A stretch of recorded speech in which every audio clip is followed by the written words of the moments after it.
आपको कोई भी ग्रह परेशान कर रहा है, आपके जीवन में कोई ग्रह अगर अनिष्टकारी है, आपके जीवन में अगर कोई ग्रह अनिष्टता प्रदान कर रहा है, तो निवेदन है शंकर के मंदिर में जो कलश लेकर आप जाएं, जल लेकर जाएं, उस कलश में मात्र अक्षत के 2 दाने डालकर ले जाएं, मात्र 2 अक्षत के दाने। जैसे सूर्य नारायण को प्रसन्न करने के लिए अपन कुंकू डाल लेते हैं, हल्दी डाल लेते हैं जल में, या चने की दाल डाल लेते हैं जल के अंदर।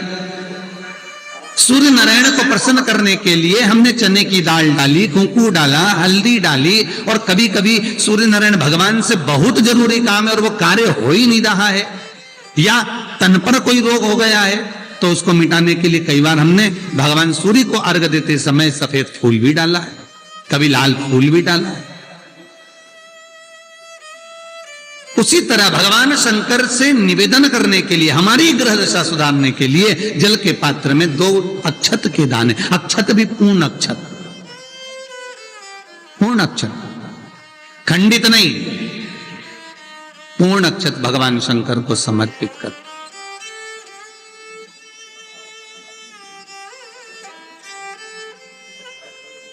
और बाबा भोलेनाथ को जब हम जल समर्पित करें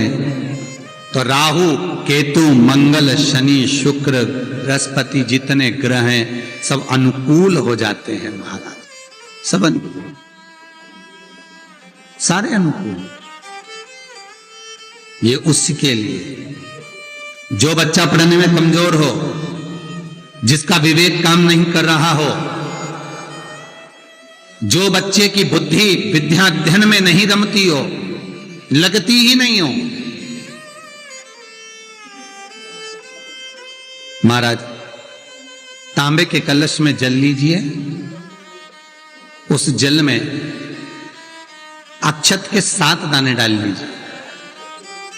तांबे के कलश में जल हो, जल में अक्षत के 7 दाने, ये जो 7 दाने अक्षत के आप डालेंगे, जो बच्चा पढ़ने में कमजोर हो, विद्या में कमजोर हो, या बुद्धि या विवेक से कमजोर हो, मैं उनके लिए भी कहूंगा जिनकी बुद्धि काम नहीं करती, जो मानसिक विकलांगता के प्रति, या कई लोगों से मैं निवेदन करूंगा कि मान लो आज आपका मन शांत नहीं है, आज आपकी बुद्धि शांत नहीं है, आज आपका चित्त शांत नहीं है, आज आपका विवेक शांत नहीं है, बहुत क्रोध आ रहा, चिड़चिड़ प्रवृत्ति हो रही, घर में अच्छा नहीं लग रहा, परिवार में बात कर रहे हो और मन शांत नहीं है, मैं उनके लिए भी कहूंगा कि जो भगवान के मंदिर जाते हो और मंदिर में जाकर उनको चित्त ना लगता हो, भगवान के मंदिर में पहुंचकर उनको मूर्ति का दर्शन कर ठीक ना लगता हो, वहां पर भी उनको श्रेष्ठता नहीं लगती, उनके लिए भी कहूंगा चावल के 7 दाने जल के पात्र में डाल लीजिए और मात्र 5 पुष्प सफेद जल के पात्र में डाल लीजिए। दुर्वा के 3 बट, एक लंबी सी, यहां तो अभी दुर्वा नहीं है, पर एक लंबी सी जो दुर्वा होती है, दुर्वा में 3 गांठ पड़े, लंबी डंडी होगी तो 3 गांठ अपने आप आ जाएगी, 3 बट वाली दुर्वा उस जल के अंदर डाल लीजिए और शंकर के मंदिर में जाकर उस जल को समर्पित कर दीजिए। जल समर्पित करना है, ये वाला जो जल चढ़ाएंगे आप शंकर को, जैसे शिवलिंग सामने है और जल का पात्र अपने हाथ में है तो उल्टा जल चढ़ाएंगे, ऐसे आपकी ओर मुख करा हुआ कलश भगवान शिवलिंग पर आप चढ़ाएंगे उल्टा के बाद, इस तरह से, ऐसे नहीं चढ़ाना, उसको इस तरह से चढ़ाना अपनी।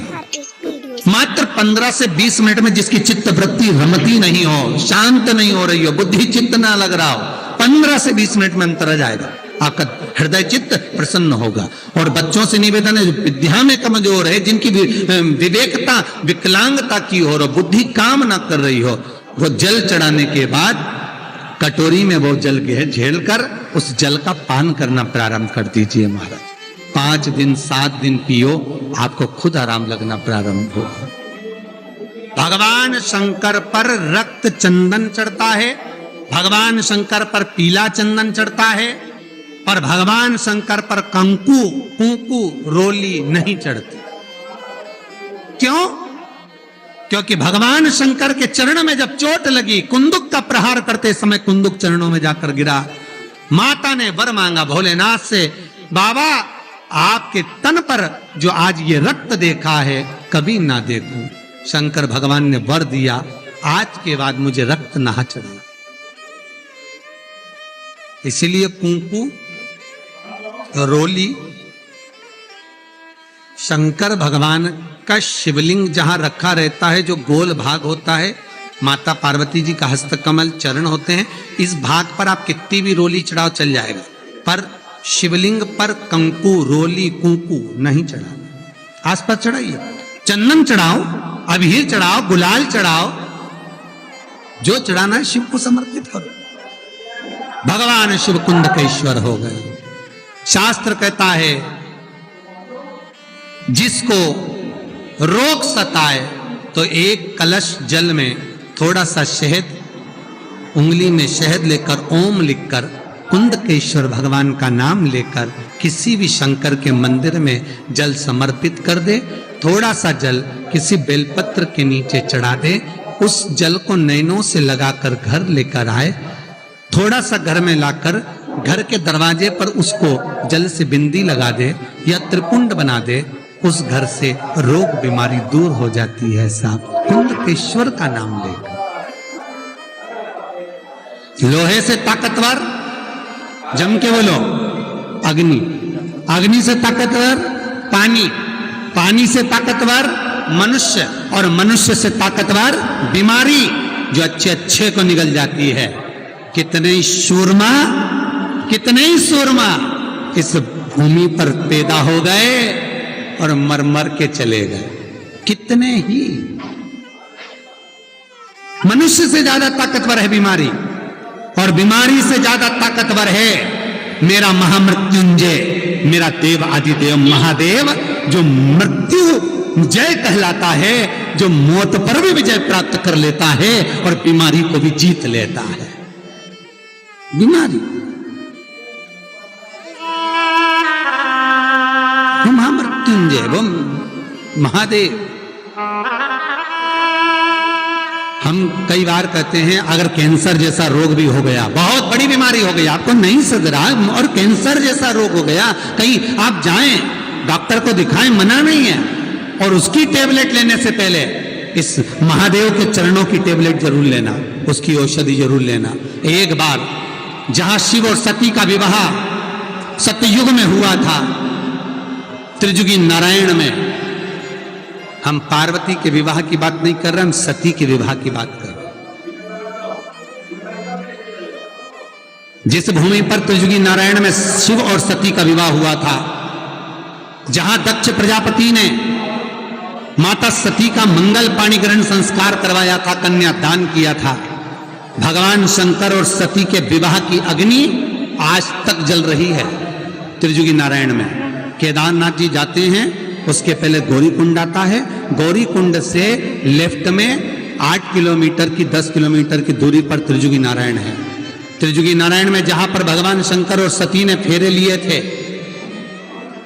भगवान और शिव और सती के, जहां शंकर और सती की भांवर डली थी, फेरे हुए थे, उनके फेरे लेते समय माता सती के चरणारविंद से, भगवान शंकर के चलने पर सती माता के चरणारविंद से कुंड उत्पन्न हो गए। उस कुंड का पानी बोतल में भरकर लेकर आ जाओ, और उन 7 कुंड हैं, 4 तो कुंड पास में हैं और 3 कुंड पीछे की ओर है। 7 कुंड का जल लेकर आओ बोतल में भरकर, और जिसको कैंसर जैसी बीमारी है, सुबह खाली पेट 1 ढक्कन 2 ढक्कन उसको पिलाना चालू करो, धीरे धीरे उसको आराम लगना चालू हो जाएगा, दवाई लगना प्रारंभ हो जाएगा। वो महामृत्युंजय कि अपने गमले की, अपने बगीचे की, अपने गमले की मिट्टी को निकालकर उसका शिवलिंग बनाकर पूजन करो, पर पूजन करो श्रावण में। पार्थिव शिवलिंग का निर्माण हो, पार्थिव शिवलिंग का निर्माण कर उसकी अर्चना होना चाहिए। और ये जरूरी नहीं है कि शिवलिंग बहुत बड़ा बनाया जाए। आजकल के जमाने में तो एक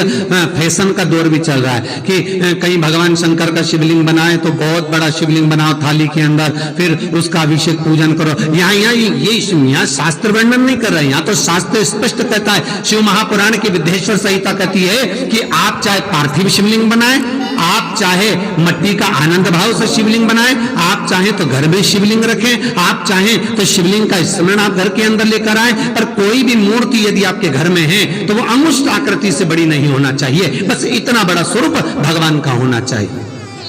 और मूर्ति अंदर से पोली ना हो, अंदर से ठोस होना चाहिए।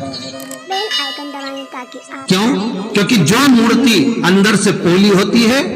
वो घर को पोला कर देती है, घर में लक्ष्मी टिकने नहीं देती।